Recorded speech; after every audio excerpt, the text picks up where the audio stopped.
So let's start off then with, I want to continue a little bit just on the web page that was new yesterday, just so that just to give you a few more ideas to make sure you are looking at the right areas.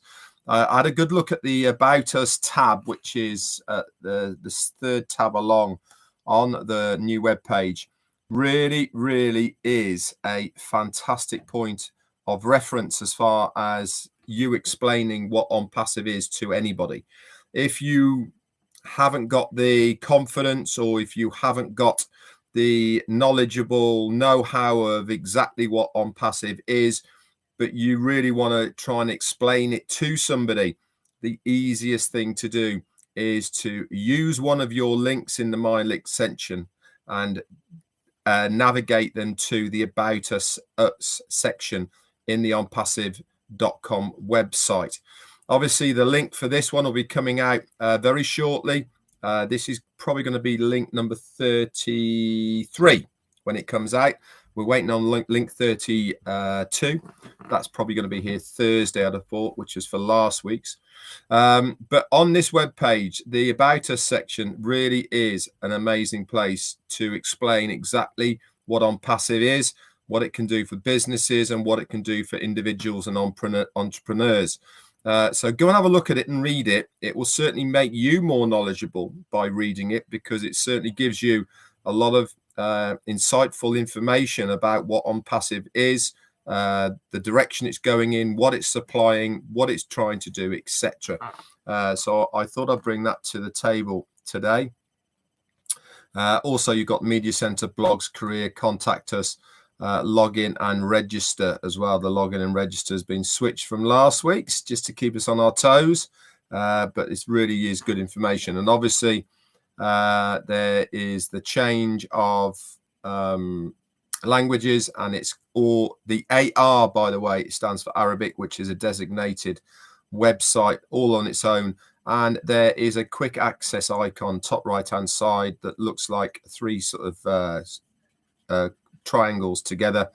That is the existing products that we have in the ecosystem that are there.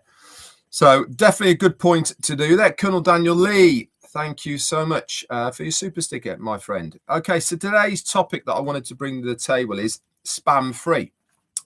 So we all know, don't we, what spam free is, isn't it? It is no spam. What is spam? Spam is unsolicited anything that comes either in text form or email form onto a device. It is something that we receive on regular basis from various areas of our either social media or emails, or even through texts, messages personally or in groups, etc. That's spam. It's stuff we don't need.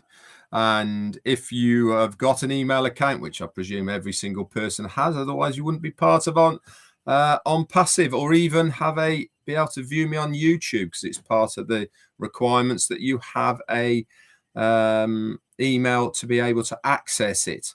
You will know that you get spam on a regular basis. And on the car, in the car on the way back, Jane was asking me about O-Mail, which is OnPassive's very own email provider, O-Mail. It is exclusive, it's free, and it is only on the OnPassive ecosystem. And she was saying, well, what makes it spam free? I know what spam free means, but why is O-Mail guaranteed spam free? And I thought, do you know something? That's a really good question, because we all know what spam free is, but actually, why is O-Mail claiming that it is going to be spam free when we still receive spam from other parties? So how does spam work? Let's just talk about that. So we all buy stuff online, or we all subscribe to things and all the rest of it. And nowadays, within the terms and conditions, there is normally something that says we work with third parties, and your personal details will be shared with our third parties. It's all in the T's and C's. You click agree, that's your email or your details being shared with a third party that's nothing to do with what you're looking at, nothing to do with what you have subscribed to or anything like that. And hey, presto, guess what happens? You end up getting unsolicited. In this case, we're talking about emails to your email provider, and you are spending a good proportion of every single day when you're checking your emails, either deleting spam, unsubscribing from spam, or generally just deleting it and binning it or blocking because you don't want it there. I do it on a daily basis. My wife does it on a daily basis, and I'm sure that every other one of you out there does it on a regular basis as well. So what makes O-Mail so special? Why is O-Mail guaranteeing to you, either as a user or as an existing founder, that O-Mail is going to be spam free? Quite simply, it is pre-qualified. That means that every single email that you are getting into your O-Mail box is pre-qualified. If that person is part of your friends or your users within your organization, then you will receive that email without any notification. It will drop in there. But if there is a mail that comes to O-Mail that isn't anything to do with you, i.e.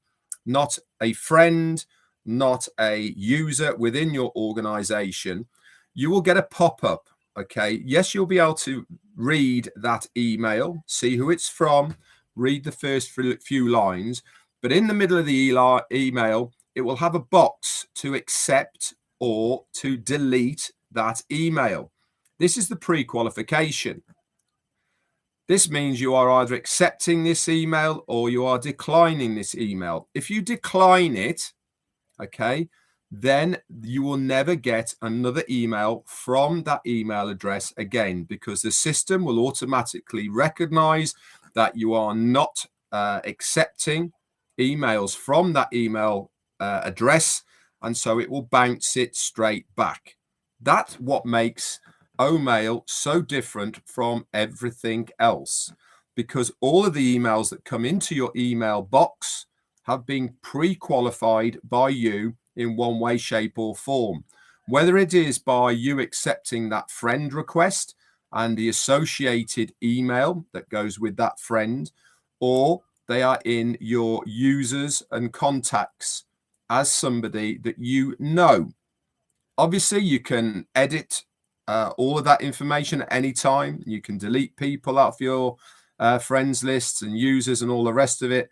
But that is exactly why O-Mail is going to be completely spam free.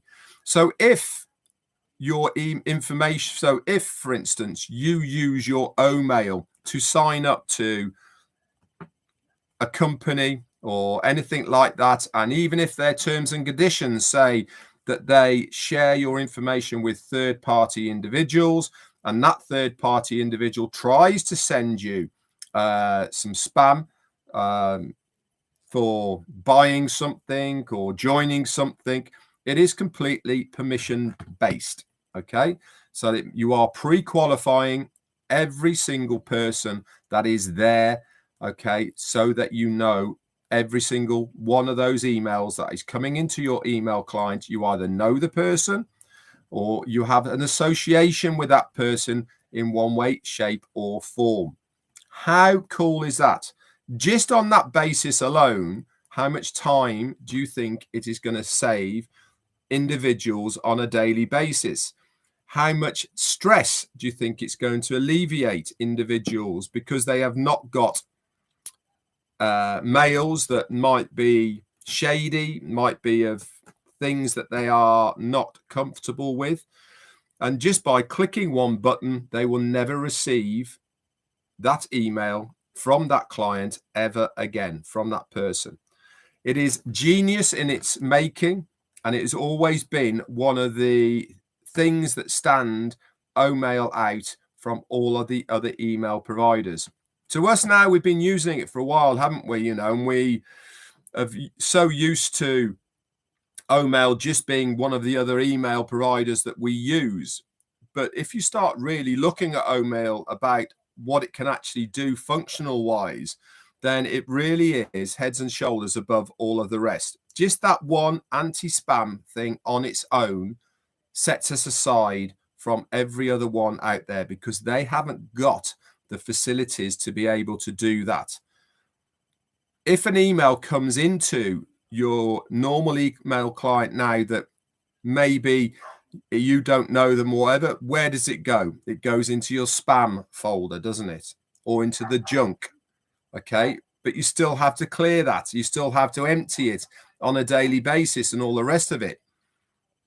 With O-Mail, it doesn't even get there. That's the difference. It doesn't even get to you. So you haven't got to clear stuff up. You haven't got to delete things. You haven't got to unsubscribe from all of these ridiculous things that you never subscribed to in the first place, but somehow your name with your email has been subscribed to something that you never even subscribed to, and you either have to block these people or you have to unsubscribe, just so that you do not receive on a daily basis emails from them. So I thought I'd bring that to the table, because I think it really was a good question from Jane, that how it does O-Mail guarantee that it's going to be spam free. I know what spam free means, but how's it going to actually work? You know, a lot of founders out there are in exactly her same position. They know what spam free means, but they might not actually understand how and why it works in the way that I've just explained. So I thought it'd be a good topic. I thought it'd be something interesting to bring to the table today for a Tuesday. And I hope it has been of interest to you and something that you can share when people ask you that question. Why is O-Mail going to be spam free? So thank you so much for jumping on here today.